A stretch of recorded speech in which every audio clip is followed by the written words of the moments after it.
Atonement is not a first date film. Sure, it's got Keira pouting prettily and James McAvoy looking dashing in uniform, and it's certainly one of the most cinematically beautiful films of the year, but it's also a proper weepy. So unless you want to spend 2 hours snivelling in the corner and surreptitiously wiping mascara from your eyes, I suggest you take a real friend so you have a proper shoulder to cry on.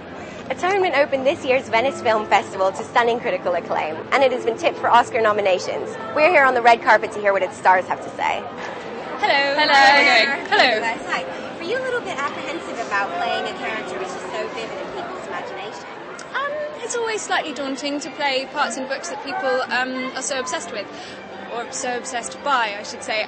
But you know, I think it's also wonderful because you do a piece like Atonement, and Ian McEwan has written those characters so perfectly. You know, they're so well rounded, and as an actor, you can use it a bit like a blueprint and just follow it. You know, there's always going to be people that have read the book, and obviously everybody's imagination is different, and they will have seen it in completely different ways.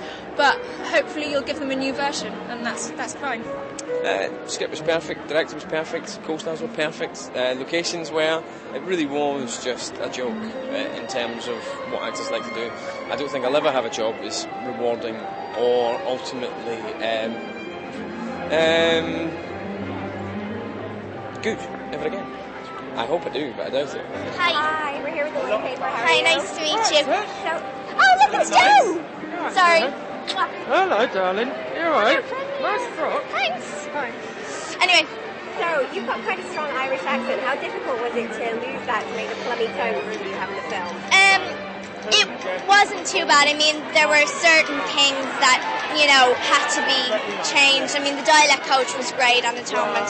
But, I don't know, I just think, like, we looked at certain films like Brief Encounters and everything, and it just helped an awful lot. So it wasn't too bad. So, you've shot Keira in 2 films, and you also shot the Chanel ad. Are you a little bit in love with her? No, not at all. She's a great friend, and we have a good laugh together.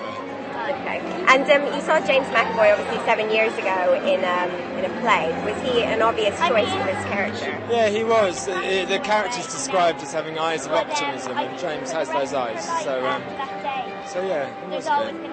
You've got one of the best names in showbiz. Were you at all bullied as a child?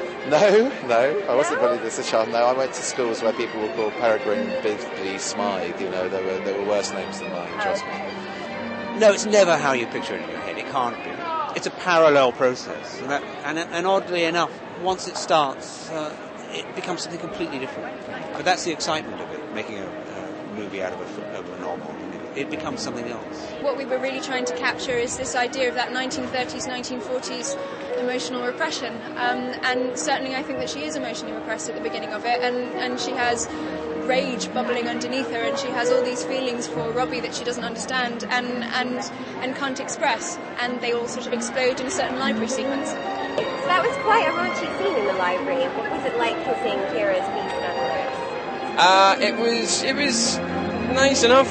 You know, it was always going to be awkward, and these scenes always are. The nice thing about it was that Joe took all the nerves out of the room by being the most nervous person in the room, the director that is. So Keira and I managed to chill out a little bit. I think that he's a supremely, supremely talented actor. I think he's one of the best. I know this sounds dramatic, but I think he's one of the best in the world today. I really do. And a lovely man. So that's nice. Thank you.